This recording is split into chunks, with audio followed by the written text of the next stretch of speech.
It's a drug. It's a plant. We talk about a plant. We in here talking about a plant. Not a game, but practice, right? Like a plant.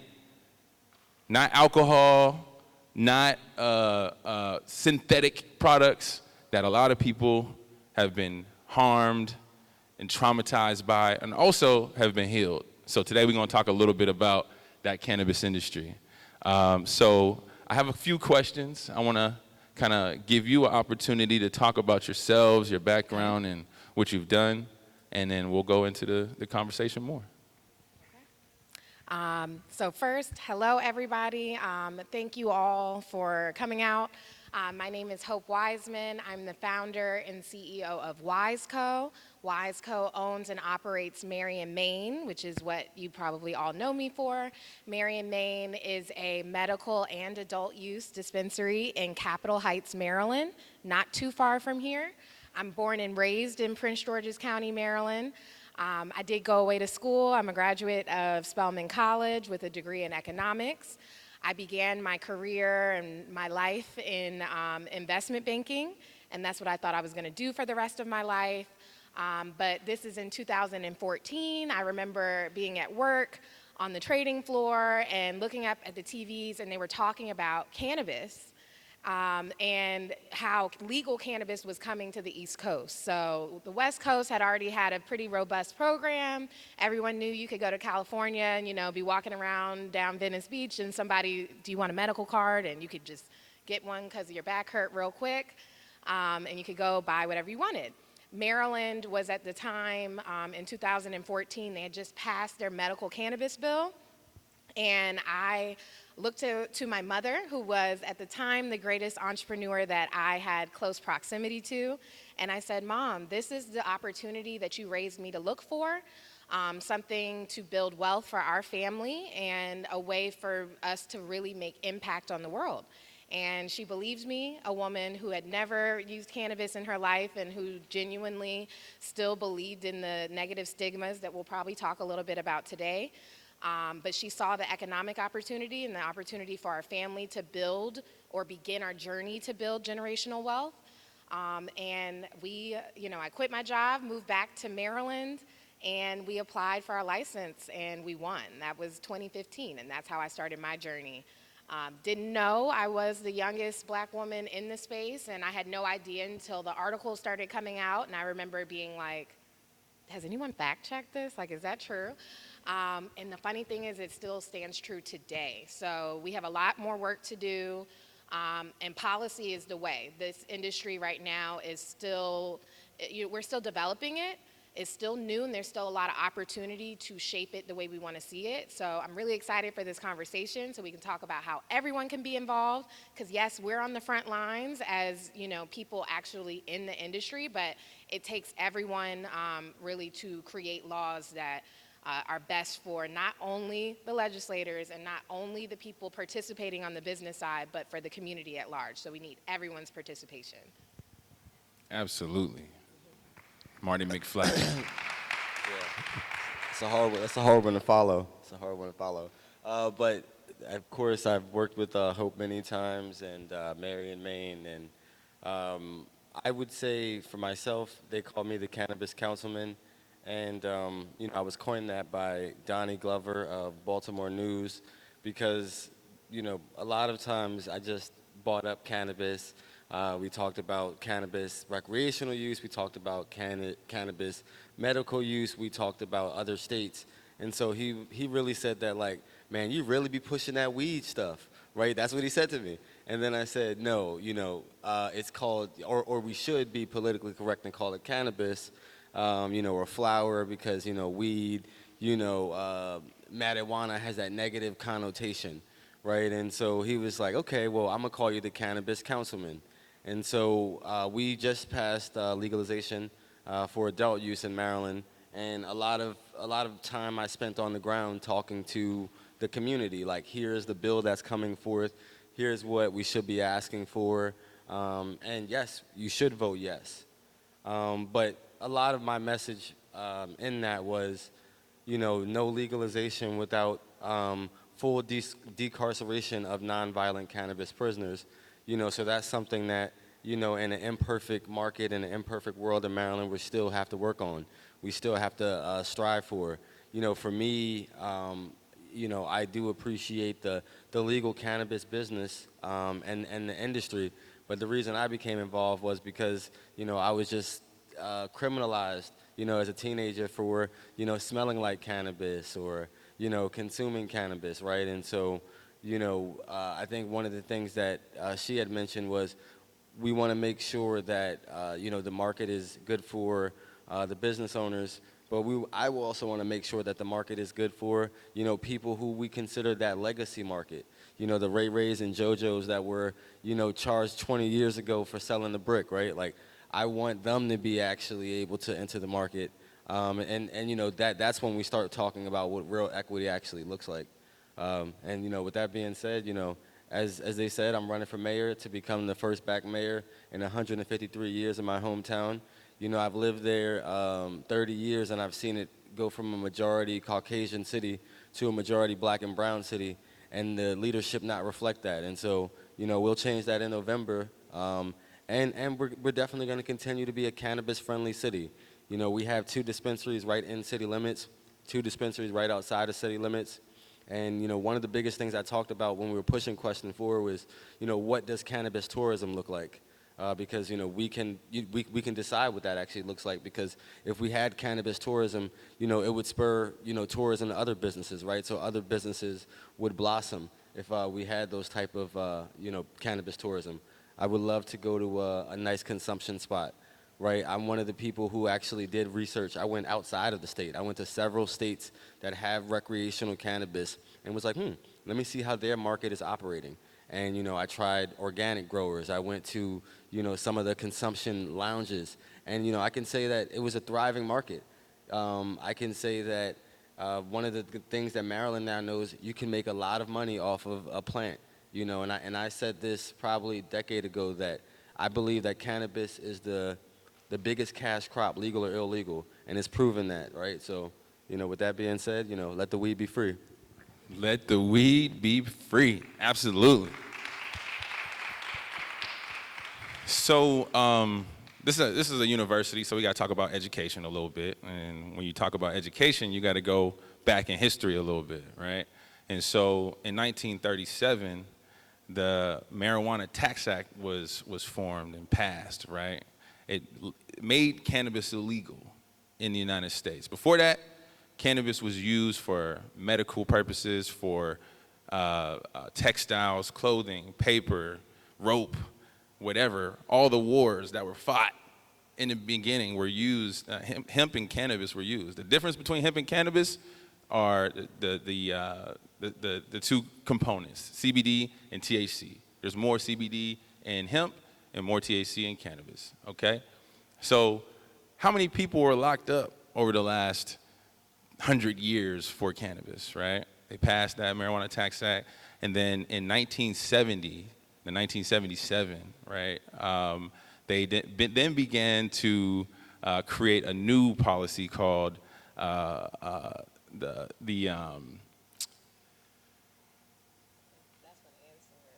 No, 1970 was when the Cannabis Regulatory Act, or the act that now schedules cannabis as Schedule 1, and you've seen in the news lately that the Department of Health is recommending that we deschedule cannabis or reschedule cannabis to Schedule 3.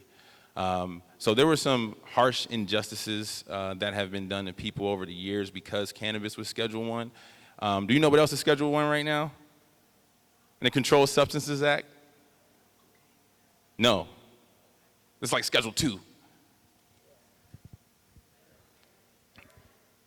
No. Heroin's 2. 2. Cannabis is like considered one of the worst products that has no medical benefit based on the federal government's Controlled Substances Act, right? And so over the years, and even back in the 1970s, there's a commission called the Schaefer Commission.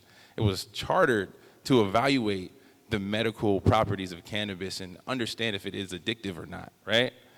They came back and said it was not addictive, and guess what? The government ignored it, completely ignored it.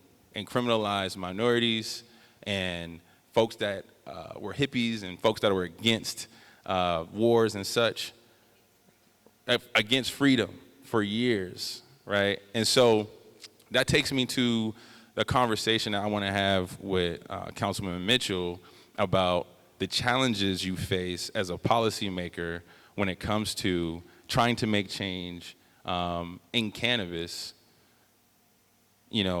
facing all of the public stigmatization of cannabis right now. So how do you think we could and should handle it as a policymaker? Okay. So I think I heard the question. For me, one of the first things I've tried to do is, even before I was elected, was, make cannabis mainstream, right? Like help people understand that like cannabis shouldn't be criminalized. And I worked with people like Hope, right? Like so years before we had it on the ballot, we were doing town halls. Like I remember working with like some people in the audience to do those town halls, right? And so we had hundreds of people from all over Prince George's County and Maryland listening to different policy experts and just regular everyday people, consumers, about what is going on and how the market should be shaped. And so like from a policy perspective, I think that one of the best things that I've seen some policymakers do is actually try to go learn more about the industry.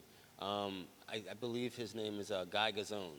Guy Gazzone from Maryland, I know that he spent like a summer in Denver, right? And so I gave him kudos for that because he actually went to a state where they had legal cannabis and, he experienced it firsthand, right? Because there's some people who have the perception of cannabis but never have tried, never have consumed, right? And so I also remind people for the reasons that you started with, why cannabis and hemp were made illegal and prohibited in the first place. Like my biggest argument, right, outside of course, criminalizing black and brown people and, terrorizing communities was the fact that, hemp it is the most useful crop. If we're talking about like most useful crop, hemp has, I think it's over like 3,500 uses, right? And hemp is a lot more sustainable. Hemp is, if we used it in greater portions, it would be cheaper. And so for the paper industry at the time, when we're talking about the 1920s and 1930s, hemp was a real threat to the paper industry, right? And so like I think that plays a huge factor in it because a lot of times it's about the economics, right? And so what we have seen, right, is we've seen states that have legalized, and we see people use less cigarettes, right? We see people use less tobacco, right? And who are the same people who have the biggest stakes in the industry? Big tobacco, big alcohol, and big pharma, right? Because if people use less or more holistic plant medicine, they're probably going to be using less opioids, right? So then we're talking about opioid reduction. And so from, a country who's been ravaged by opioids and fentanyl, that's why, we have the conversation about recreational cannabis. That's why we have the conversation on medical cannabis. Because, states that have, legalization have seen, opioid reduction by up to 30%, And so, like, for me, I just try to educate people and, continue to educate people and then also encourage them to try it out. Like, I think that the biggest groups that I've went to is seniors. So I go to a lot of senior homes and I bring, nurses who are trained to talk about THC, who are trained to talk about CBD, and then they answer a lot of their questions. And then, I bring in some CBD companies and they give out free samples.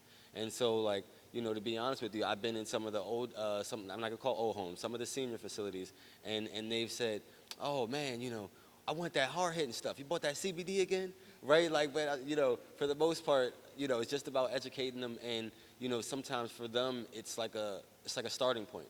CBD is non-threatening, especially when you educate them on what it does. And then they might be willing to try, medical cannabis and become a patient and decrease that, dozen opioids that they're using every day.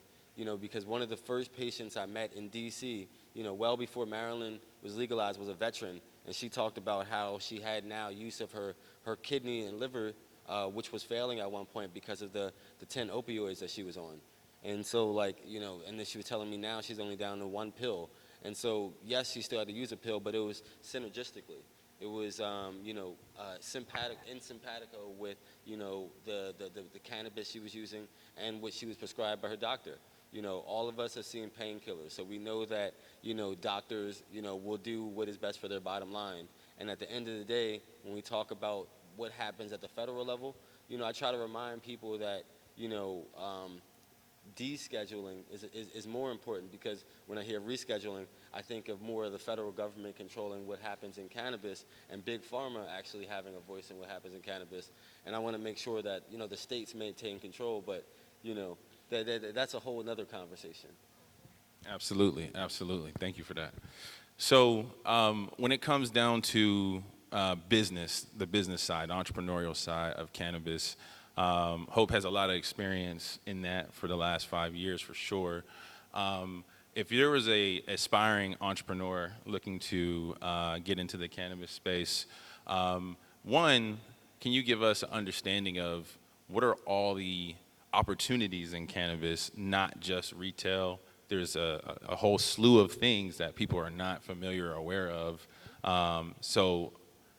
Can you break that down for us? Sure. I think we have to first start, so we all understand that cannabis is illegal at the federal level. That's where it starts. So every state has a completely different program, including the District. The District of Columbia has its own rules and regulations on how they govern cannabis and how they issue licenses and how the businesses are run, and how you as a consumer can purchase or potentially not, depending on what state you're in. So if you're interested in getting into the business side of cannabis, first you have to figure out what's legal in the jurisdiction that you plan to operate in, first and foremost. A lot of times people come with these ideas and I'm always like, you can't do that. That's literally not legal. And there still is, although it's highly unlikely, there is still a chance of you being federally prosecuted for cannabis. Even in states like Maryland and like the District of Columbia that have decriminalized cannabis, is to a certain point, right? So essentially, if you are caught with enough where you could be seen as distributing cannabis, you could still be federally charged for cannabis. So when you hear that cannabis is legal in your state, it does not mean that you can go out and get 20 pounds and take it to your cousin's house and break it down and sell it on the street. It actually means you certainly cannot do that. So I think that that's first and foremost. There are so many different ways to be involved in the industry as well, besides having a plant touching license. So in the industry, we have these little terms that we use. Plant touching means like literally you are doing something where you need a license from your state or from DC that will allow you to either cultivate, process, or manufacture, or to retail cannabis, or all the other things in between that supply chain, like distribute. Some states actually have separate licenses for distribution. Some states do not. But essentially, at the bare minimum, plant touching businesses are retail businesses, so a dispensary that actually is direct to the consumer, or a delivery business is a form of retail. And then you have manufacturing or processing, and this is essentially where you take the plant flower that you guys are used to, and then you extract out all the different components of it, and you make edibles or vape cartridges, or essentially anything but the actual plant itself. It must be extracted from and then put back into the product. And then you have, of course, cultivation, where the flower comes from. There are opportunities outside of this, because we all talked about the gold rush before, right? But we said that the people who really, besides the few who really found the gold, most of the people that made the money and the more sure thing was to sell the picks and the shovels. So the cannabis industry is the same way. I have vendors that I use every day, and I'm a typical retail business. So from the more cannabis-specific vendors, like let's say packaging or labeling materials, I also just buy like toilet paper and, paper towels for my business too. And there are ways that you could create businesses surrounded specifically around the needs of cannabis companies. So that's definitely something. I also teach people that whatever you do currently in your life, likely you can transfer it to the cannabis industry. And because you'll have this niche experience, and if you really understand the legality and the regulations around it, likely you can charge a premium for your service. So those realtors or marketing professionals or lawyers that have this specific type of expertise, you could probably charge, a lawyer charges an extra $100 an hour of their already $500 an hour fee, because they understand the regulations that you operate in. And that's very valuable. So there's so many different opportunities around the industry to actually make money. There's so many people in this industry that are fighting for good and for advancement, and I am as well, but I am truly a capitalist at the same time. I want to make money in what I'm doing. I wouldn't do this for free in this way. And I believe that, there is economic opportunity, and I want to see the people making, they say this industry has potential to be worth $75, $85 billion in the next few years. I want to make sure that we're getting the lion's share of that pie, because the way it's looking right now is looking like a no. Although we were the most criminalized, 4 and 5 times more criminalized, we're making up less than 2% of the industry. And I'm talking about black people specifically right now. We're making up less than 2% of the plant touching side of the industry and the ancillary side of the industry. We're not really making these billions of dollars. So, I think part of my part in the legislative process, I definitely am fighting for and believe in the criminal aspect of it, trying to right the wrongs of the war on drugs. But at the same time, I believe that where I'm best useful is paving a pathway for black people to build wealth within this industry, because it's still brand new. We're on like lap 10 of 100. So there's still a lot of opportunity, and if we don't work really hard right now, it's going to pass us by, much like the tech space did and all of that. We're working backwards now. We're reactive, trying to fight for diversity and inclusion and all that good stuff. I want to see these companies built the right way from the beginning, so there's still space for that. Absolutely. And when it comes down to it, I think you were getting ready to really touch on it, and I want to dig a little deep in this space. If you think about us as black and brown people, we've kind of been separated, given different languages, things taken away from us, and we don't have that ecosystem, that interconnectivity among us all, and we're starting to rebuild that now. But in the cannabis space, it's like most important to start and engage in different groups and organizations and get active and start speaking up and start organizing and start publicizing. I'll say this, back in the 2015, that young man right there with the hat on and the beard, we went to the White House and poured 2,200 pill bottles in front of the White House and laid on the ground, right? He made it to the front page of the Washington Post, but that was all because 22 veterans commit suicide every day from opioid addiction. And we had shirts that said plants over pills, right? We went to the Veterans Administration, stood outside with a bunch of veterans. Dude had no legs, one arm, and was just asking for somebody to come downstairs and talk to him. Like, just come talk to me, right? I am advocating for cannabis because it's the only thing that helps me with my pain, and it's the only thing that's not addictive, right? There's a young lady named Dr. Harriet Kennedy. She went to Johns Hopkins University, and she studied cannabis and found in her research that cannabis is an antagonist to addiction, right? But a lot of people don't know that. But the U.S. federal government has a patent on the neuroprotectant properties of cannabis right now. What else is a neuroprotectant? Anybody know? A helmet. That's the only other thing that's a neuroprotectant, right? And so when it comes down to building an ecosystem, we have a group that we've established. It's called the Black Cannabis Business Mastermind, right?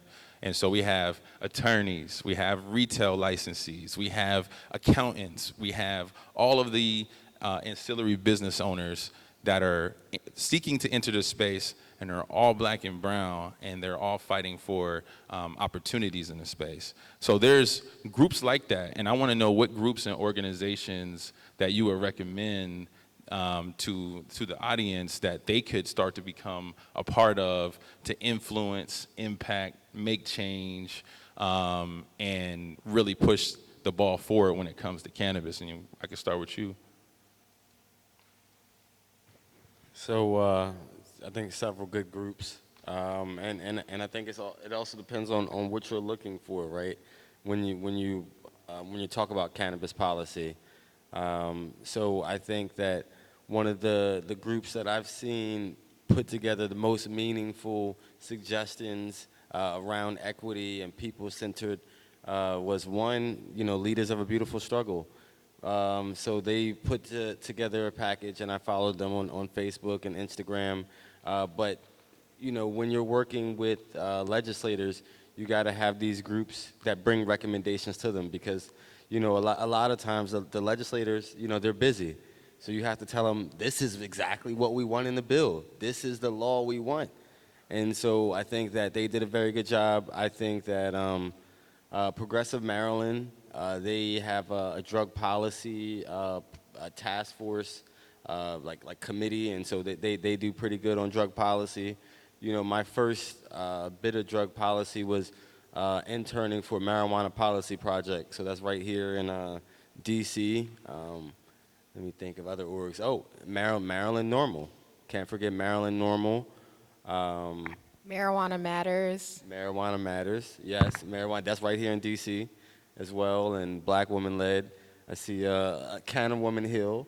Right. That's another org that highlights what's going on in the cannabis industry, and I think that all of them are different because one of the things that Canna Woman Hill points out is like how important it is to make being a canna parent normal, like being a parent who uses cannabis, and how there still are some laws that are against parents who use cannabis responsibly, and so being able to have that conversation and see other people who might have similar stories is very important because that is the community, and one of the things that I've realized is like the cannabis community, it's large, but it's also small, right? Like you bump into a lot of the same people going to the same events.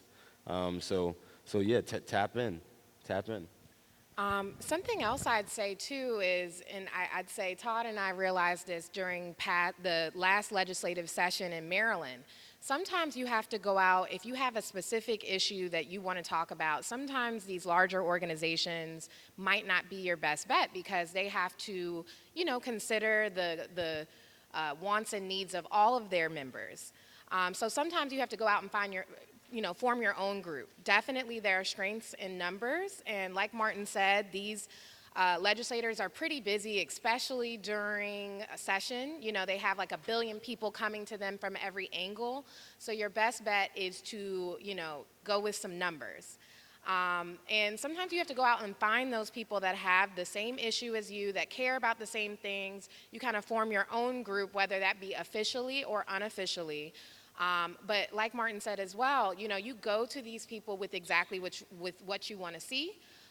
Some groups will come together, pool money, hire a lobbyist that already has these connections and can get into an office when you might not be able to get into an office. And sometimes that's exactly what you need to move the ball forward. Sometimes these lobbying firms can literally write the bills for them, and that makes it a lot easier. And a lot of times the legislators are just, they're more likely to listen to someone that they already have this connection with. Maybe they owe a favor to, whatever it may be. So that's a good way to infiltrate and get things done. I saw the hemp industry in Maryland, which took an L. They took an L last legislative session, but I saw them organize in a way that was really inspiring. They made sure their voice would be heard. Although they did take an L, I'm sure they're not giving up. Last legislative session, when they had the first legalization bill hearing, they all wore black, and every time they talked, all of them stood up in the room. It was you could see it on the cameras or you could see it there, and it caught the attention of all the news outlets. It was everywhere. So these legislators had no choice but to address their concerns. Like I said, they ended up taking an L, but I'm sure they'll be back. and they'll be fighting hard. So that was a really good example of a group organizing, coming together with shared concerns, and they made sure their voice was heard, and we can all do that as well. I think that's the hardest part, though, is organizing, everyone being honest with their concerns. It's really hard to be a lone soldier in this industry and get anything across. And I want to say, I think they filed a lawsuit, from my understanding, that the hemp coalition. Yes, and I wanted to also add Uplift. The Uplift Maryland, Coalition, yes. another great one. Shout Yes. out Kevin Ford. Yes, okay. Yeah, I mean, and we had to sue the state to get our license as well in 2 different states, right? And so sometimes it's what you have to do, and it's normal in business. So don't be afraid to hire a good attorney and get in there if you feel like you really have a case, right? And also, when we organized in Maryland, Hope did a lot for us, for me. Like, she didn't have to do that, right? And so we were able to win another license in Maryland and get financial assistance from the state that Hope's going to benefit from, because I'm going to make sure she benefits from it. But ultimately, it really came to our company and a couple other companies that were in that one collective group. So it's powerful when you put a group voice together and you have a clear message that you want to push to the legislators so that you can get that through. So with that, I do want to kind of transition back to the federal level a little bit and talk about safe banking. Talk about the HOPE Act. These are other pieces of legislation that are on the horizon, and like, I'm talking about hot. Like, I got an email this morning with it, and I sent it to Hope. But they're going to be talking about this. And so when it comes to cannabis, it's a cash-based business most often, because banks are afraid that they're going to be penalized for providing services to cannabis businesses. So it's extremely difficult for that to happen. Now, in a lot of states, people are being robbed at their facilities because they have safes with hundreds of thousands of dollars in them on a daily basis. And then on a local level, there's changing policies every session. So I'm interested in the challenges you faced and how you overcame them, Hope, from the banking aspect, from dealing with the local politics changing, and how you kind of persevered through that all. Definitely. So you guys heard, I started my journey in 2014, right? Things were drastically different then than they are now. I won my license in the winter of 2016, and then I opened my business in September of 2018. So there was like a little process there, and a lot changed even with banking access and all of that during that time. So I have always had access to a bank. There are state chartered banks that work with cannabis companies in Maryland and in many other states, and we've seen that access really grow over all of this time. So I find that most cannabis businesses do have banking access. However, it is limited and or restricted. Also, we pay very hefty fees in order to have a bank account. This is because the banks must fill out, everyone's heard that if you go to a bank and you try and deposit more than $10,000, they'll have to fill out what's called a SAR, a suspicious activity report, right? Essentially, the banks that work with cannabis have to fill out these SARs or something like it for almost every transaction. So most banks that work with cannabis companies have created whole divisions for it. Hence why they now charge you a fee just to have a bank account. You might be paying an extra $1,500, $2,000 a month just to have a cannabis bank account. But it's worth it. We don't want hundreds of thousands of dollars in safes all around our businesses, or having to transport it to a home. If anyone watched those old documentaries that used to come on about cannabis in Denver when it first came out, that's what people really used to have to do. They had like money houses, and they wrote money orders to pay people. We don't have to do that. However, we've had issues where, big box banks, Bank of America, Wells Fargo, they're not banking cannabis money. So you can't go to those banks. They're typically smaller banks, can't use typical banking products like Zelle, Cash App, Venmo. You can't use those things. Typically as well too, it is very difficult or almost impossible to get a loan of any type, including for property. So you have to find banks that will, you have to tell them your use. You can't just get a loan, lying. That would be fraud. So those are the real difficulties with cannabis. Just, my mother is a dentist by trade, and she always talks about when she was 28 opening her dental practice, they gave her $1 million loan to go buy her dental practice. But here she is, a very seasoned woman with experience, and we couldn't go get a loan to start our business. And we had to bootstrap, and my mom had to mortgage our house, and we had to do all of these things in order to open our business. And that's kind of still the same in cannabis. There was a time when cannabis was super hot, and money was flowing in from the capital market side, right? So you had institutional investors and also just angel investors throwing money into cannabis. But because the industry is not moving at the pace that investors typically like, that money has dried up. There's not a lot of money in the capital markets for cannabis anymore. A lot of you guys might have some stock holdings and all that stuff.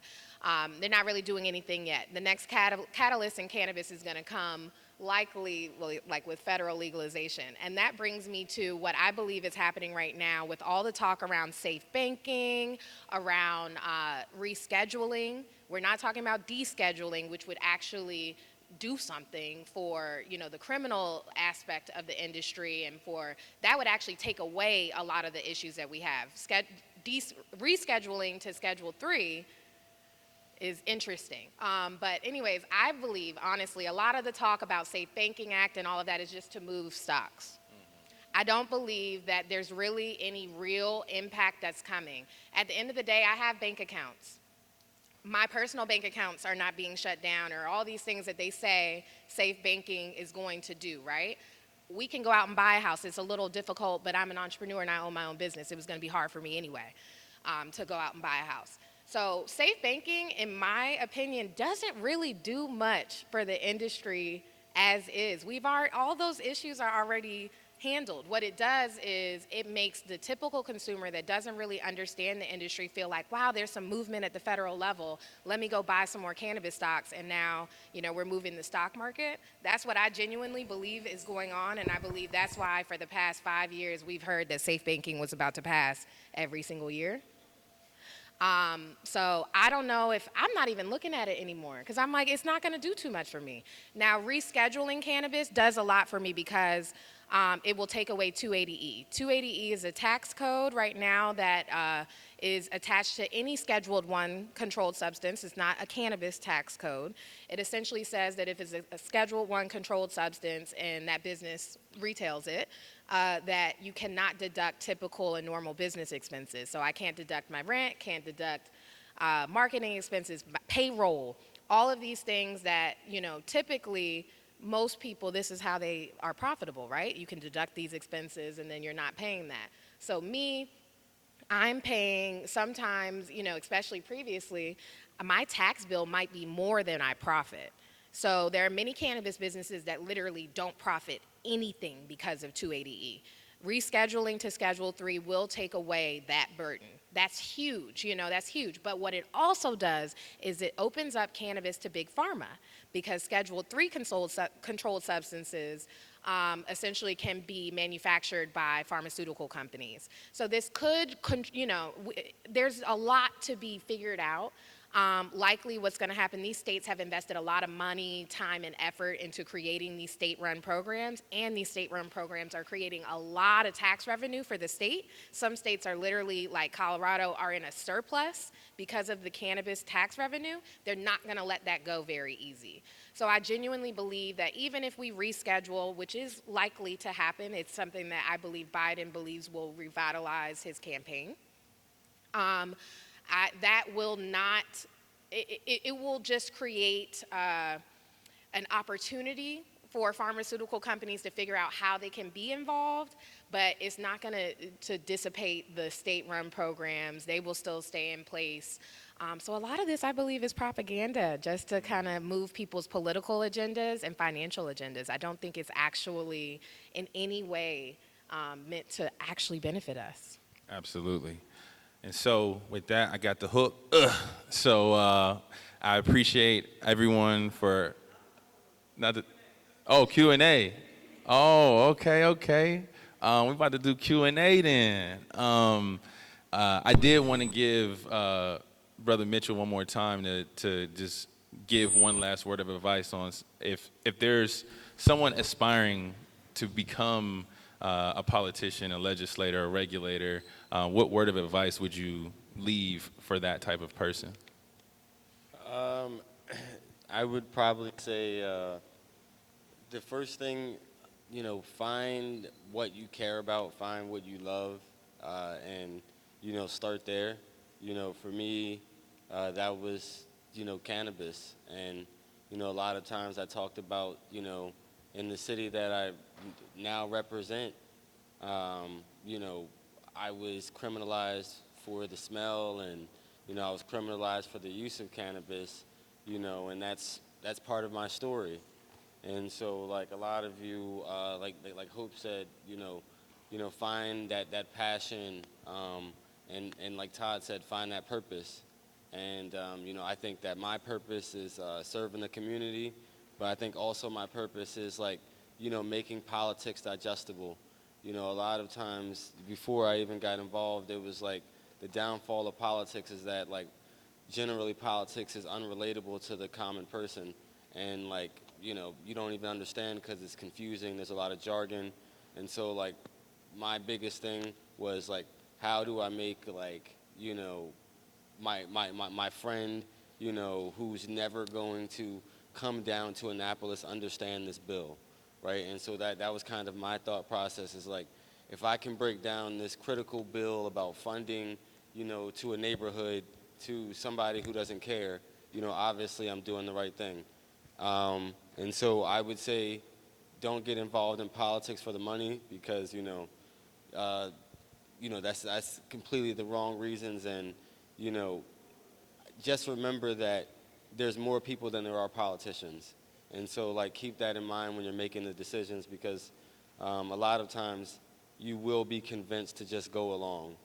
And so, like, I could say that, I haven't been crushed yet, right? And, I still plan to revolutionize and be a revolutionary because I believe that I haven't made an enemy that wasn't for a greater good. And so, with that being said, continue to fight on. Absolutely. Do we have any questions?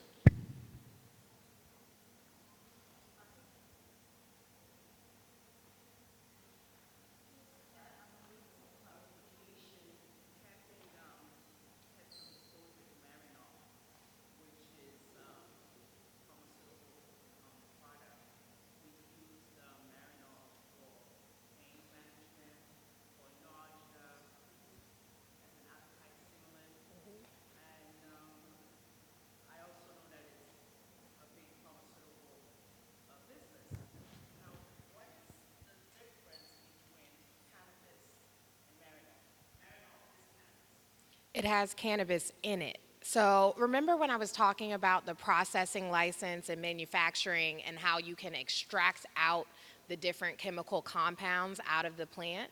So essentially, they have an FDA approved drug that has a component of the cannabis plant in it.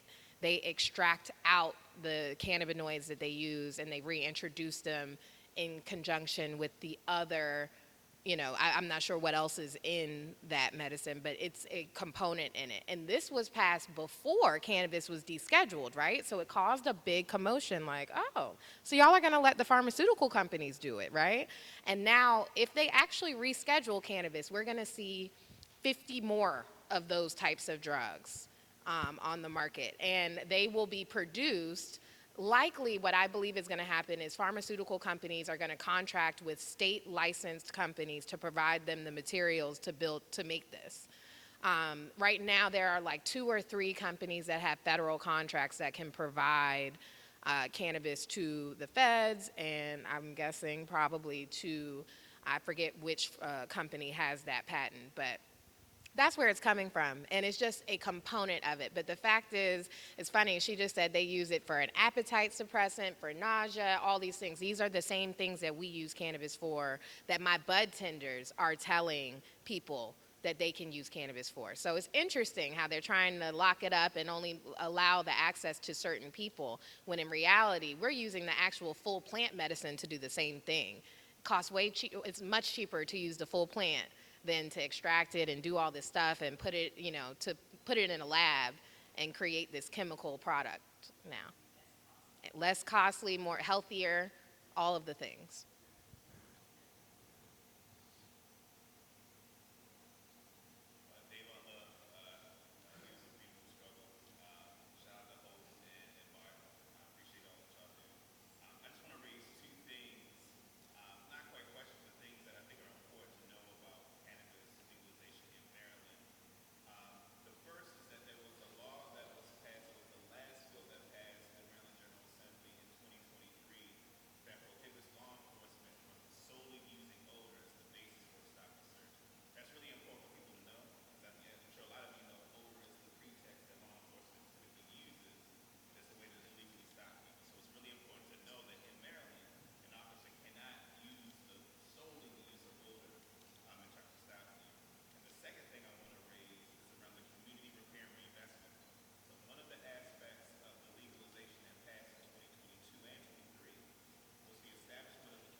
And watching those hearings, right? And people standing up. These are legislators standing up. Like, you mean if I smell somebody walking down the street, we can't stop and frisk them anymore? No, we need to do that. And they were fighting for it. But there were some brave legislators also on the other side that were saying, no, I don't think that shit is right. We're gonna put policies in place. We're gonna make sure, like, can they smoke outside their house? It was crazy to see, right? And so I encourage you all to get involved and go to these hearings and meet these people and sit there and actually testify yourself, so that they can see the real people are being impacted by these policies. And those are beautiful policies that I know you helped craft and create. And so thank you for that.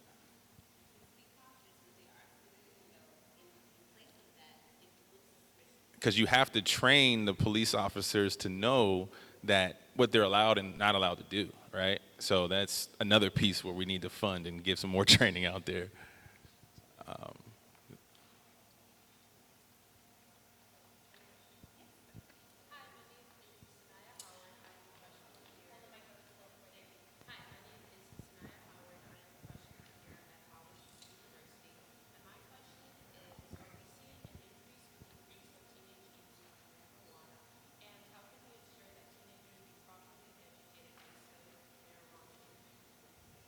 Yes. Well, not yes to that question. Not yes to that question.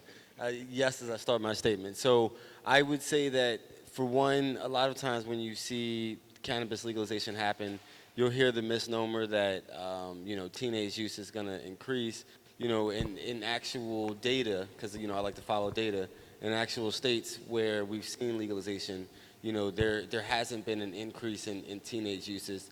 There's actually been in some states a decrease, right? Like, to be clear, as a teenager, one of the things that we wanted to do when we were young is we wanted to do what was illegal. We wanted to do what our parents told us we couldn't do, right? And so, like, that was cannabis. Of course, now cannabis being legal, it doesn't have the same je ne sais quoi, I would say.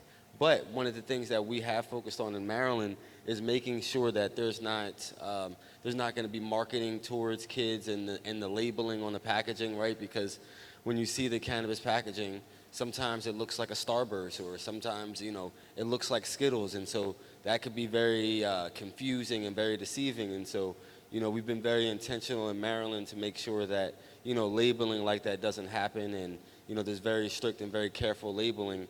I will say that, even in Maryland, we went as far as to, make it 21, right? So it's in line with alcohol, and, I don't think that, we as a state are going to, allow these programs to roll out without education.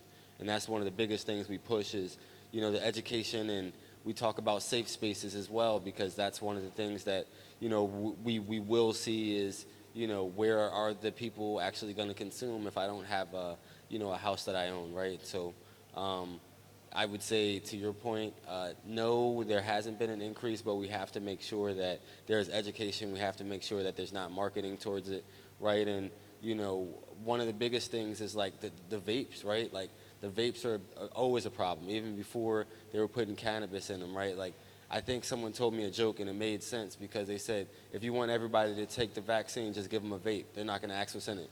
And that's the truth of the matter, because a lot of times, you don't know what's in that vape, right? And so, like, I would say that, me just personally, I love the plant, the whole plant, as, Hope was talking about. Absolutely. And ultimately, for folks that are below 21 that are still using the product, you got to understand that cannabis is a medicine, right? And so it's good to set up policies where people aren't criminalized when they're younger than 21 and they do have cannabis on them, because in Colorado, the arrest rates went up for younger folks, the youth, and they had to establish a policy that instead of taking them to juvenile court, they went to get counseling and help and medical attention versus having a criminal record from just having a plant. So there's ways that we need to think about crafting policies so that folks aren't criminalized any further than they have been. Yep.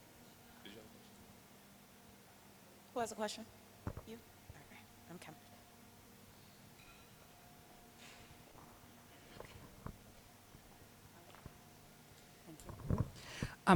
Could you speak to the level of engagement of black businesses in the cultivation process, specifically in the state of Maryland? Because you cannot transport plants and or product across Correct. state lines. You can only purchase within the state of Maryland. Correct. So to what level is there engagement of the black community? Yeah, so it's interesting too, because you have some states that really focus on ensuring black farmers have a space in this industry. And it wasn't a focus when Maryland was first creating their medical industry that has now transferred over to adult use. But what we did do in the last legislative session was ensure that, one, social equity would be a focus. So the round that's actually about to happen to issue new licenses, 65% of every single license, cultivation, manufacturing, retail, that's issued must go to someone that fits a social equity criteria. Likely that will bring a lot more participation from the black community. Also, the Pigford farmers have an opportunity, so these are black farmers. There are not very many left. I don't even know how many are actually in Maryland that are alive, because these people are pushing, they're in their 90s, most of them. Or so their families, their descendants are the ones that have access to this. They essentially can apply in the next round. And this next round, this next application process happening in Maryland is a lottery. Some people think that's a good thing, some people don't. But essentially, they get to skip the lottery. As long as they meet the minimum requirements, they will be issued a license. So there is some preference there, and I think that the industry as a whole nationally is now much more focused on ensuring black participation, because we said it, and then all the states started issuing licenses and they weren't going to black people. So, there's a bigger emphasis on it. It's happening, but it's not happening at the rate that we really want to see. Maryland, I think, has put forth a really great effort towards it. Do I believe that all of these licenses that are about to get issued will go to black people? No. Do I think that black people will benefit the most off of, from the business side of this industry? No. But I do think we have opportunity. And it's going to take a lot more. You have to stay vocal. We're going to have to continue to go to these hearings and comment on regulations when they come out and all of that stuff to let them know that we're still here and we still want these opportunities. We need funding. We need technical assistance. We need all the things in order to be successful. And Maryland is trying, at least. DC, eh. So there's 25 growers in Maryland. And there's 3 black-owned right now. We're all not operational. I'm one of them. Cultivation license will be operational by January, so buy my products, Hope. But also, there's Christina Johnson. There's also Al Harrington's group that have licenses in Maryland, but that's not enough, right? And so They were one in an emergency bill that was made specifically because no black companies were issued licenses in the first round. And we had to sue the state to open up another round for HB2 to be put out. So yeah, it's a lot. It takes us fighting. Right. There was one more question right here.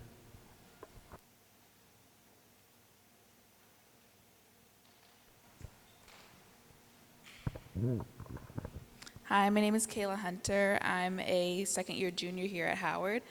Todd, I recognize that you repeated that cannabis isn't addictive. What exactly did you mean by that? Like, do you mean in the medical sense? Do you mean the plant itself? Because, I mean, like, we know my strange addiction, like, there's so many things that can be addicted that you can get addicted to. So if you could just expound upon that a little bit. Yeah, so when I mentioned Dr. Harriet Comedy, she's a researcher, a clinical researcher out of Johns Hopkins University, and her research pointed to cannabis being an antagonist to addiction.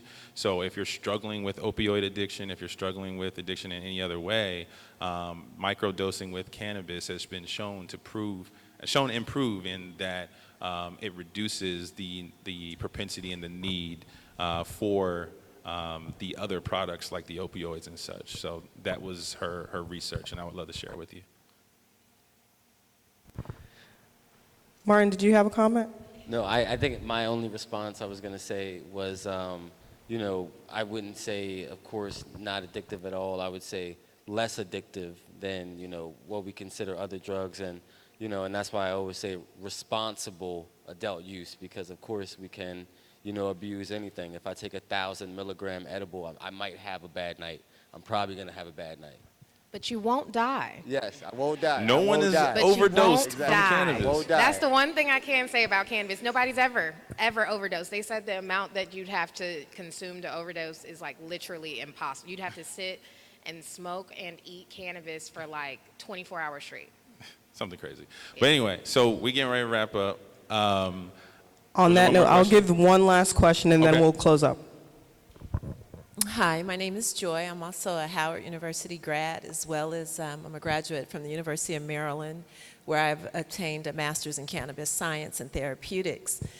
To answer your question as far as why it's not addictive, we have an endocannabinoid system that responds to receptors, and there are no receptors in the brainstem, which is where addiction would take place. So that's why. Thank you for that. Todd, I'll allow you to close. Oh yeah, so we're getting ready to close out. I want to give Hope and Martin just a round of applause and say thank you for being willing to do this. And when it comes to everybody here, I have a lot of hope, man. Hope changes brain chemistry, not this hope, but the other hope. Changes brain chemistry, right? And so I hope that you get active, get out there, organize, think about entrepreneurship, think about business. Feel free to enter the cannabis space. There's going to be challenges and triumphs, but enter it. And I hope that this information has changed your perspective. But I'll say this, hope is not a strategy. So be ready to put in the work, all right? Blessings. Give a round of applause.